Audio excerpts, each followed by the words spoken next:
சென்னையில் தனியார் வங்கியில் 1.25 கிலோ தங்கத்தை பெண் விட்டுச் சென்ற விவகாரத்தில் திடீர் திருப்பம் ஏற்பட்டுள்ளது.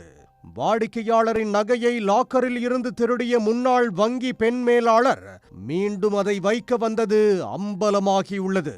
திருடிய நகையை திருப்பி வைக்க காரணம் என்ன? சென்னை வேளச்சேரி 100 அடி சாலையில் உள்ள தனியார் வங்கி கிளைக்கு கடந்த 5ஆம் தேதி பர்தா அணிந்து வந்த பெண் ஒருவர் தனது பெயர் ஷர்மிளா பானு என்றும் தனது கணவரின் வங்கிக் கணக்கு வங்கி கிளையில் உள்ளதாக கூறியுள்ளார். தனக்கும் ஒரு வங்கிக் கணக்கு தொடங்க வேண்டும் என வங்கி ஊழியரிடம் கேட்டுள்ளார். அதற்கு வங்கி ஊழியர் மேலாளர் அரை மணி நேரத்தில் வந்துவிடுவார் என கூறியுள்ளார். வங்கி கணக்கை துவங்க ஆதார், பான் கார்டு நகல் உள்ளிட்ட ஆவணங்களை ஊழியர் கேட்டுள்ளார். அதற்கு அந்த பெண் ஆவணங்களை எடுத்து வரவில்லை என்றும் வீட்டுக்கு சென்று எடுத்து வருவதாக கூறிவிட்டு சென்று விட்டார். சிறிது நேரம் கழித்து வங்கிக்கு வந்த ஒருவர் அப்பெண் அமர்ந்திருந்த இடத்தின் அருகில் ஒரு பை ஒன்று இருப்பதைக் கண்டு வங்கி ஊழியர்களிடம் தெரிவித்தார். உடனடியாக வங்கியின் மேலாளர் அந்த பையை சோதனை செய்து பார்த்தபோது அதில் தங்க கட்டியும் நகைகளும் இருந்துள்ளது. இது குறித்து வங்கியின் மூத்த அதிகாரிகளுக்கு தகவல் தெரிவித்து அவர்களும் வந்து பார்த்துவிட்டு நகையின் தரத்தை பரிசோதித்துள்ளனர்.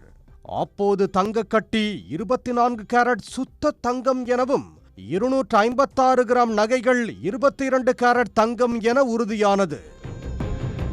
நகைப்பையை விட்டு சென்று 4 நாட்களாகியும் உரிமை கோர அப்பெண் வராததால் மேலாளர் அகமது கத்தாரி என்பவர் வேளச்சேரி காவல் நிலையத்தில் புகார் அளித்தார். புகாரின் பேரில் காவல்துறையினர் சிசிடிவி காட்சிகளை ஆராய்ந்து நகையை விட்டு சென்ற பெண் யார் என விசாரித்து வந்தனர்.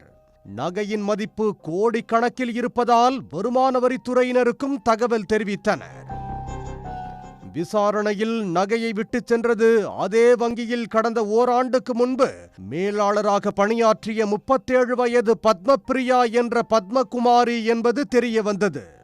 லாக்கரில் இருந்த ஒரு நபரின் 250 கிராம் நகைகளை திருடியதாக கடந்த செப்டம்பர் மாதம் சென்னை மத்திய குற்றப்பிரிவு போலீசாரால் கைது செய்யப்பட்டு ஒரு வாரத்துக்கு முன்பு ஜாமீனில் வெளிவந்துள்ளார். இதேபோல் குணவதி என்பவரின் லாக்கரில் இருந்து 1.25 கிலோ நகையையும் திருடியுள்ளார். இது தொடர்பாகவே மீண்டும் கைது செய்யப்படுவோமோ என்று பயந்து பர்தா அணிந்து வந்து எப்படியாவது அந்த லாக்கரில் நகையை வைத்துவிட்டு சென்று விடலாம் என்று முயற்சி செய்துள்ளார். ஆனால் அது முடியாததால் நகைப்பையை விட்டுவிட்டு சென்றுள்ளார். இதையடுத்து தங்கும் விடுதியில் வசித்து வரும் பத்மபிரியாவிடம் நடத்திய விசாரணையில் சொந்தமாக தொழில் செய்து அவரது கணவர் கடன் தொல்லை காரணமாக கடந்த 5 ஆண்டுகளுக்கு முன்பு தற்கொலை செய்து கொண்டது தெரிய வந்தது. கடன்காரர்கள் நெருக்கடி கொடுக்கவே திருடியதை ஒப்புக்கொண்டுள்ளார். இதையடுத்து அவரிடம் போலீசார் தொடர்ந்து விசாரணை மேற்கொண்டு வருகின்றனர். உடனுக்குடன் செய்திகளை தெரிந்து கொள்ள சன் நியூஸ் பெல் ஐகானை கிளிக் பண்ணுங்க.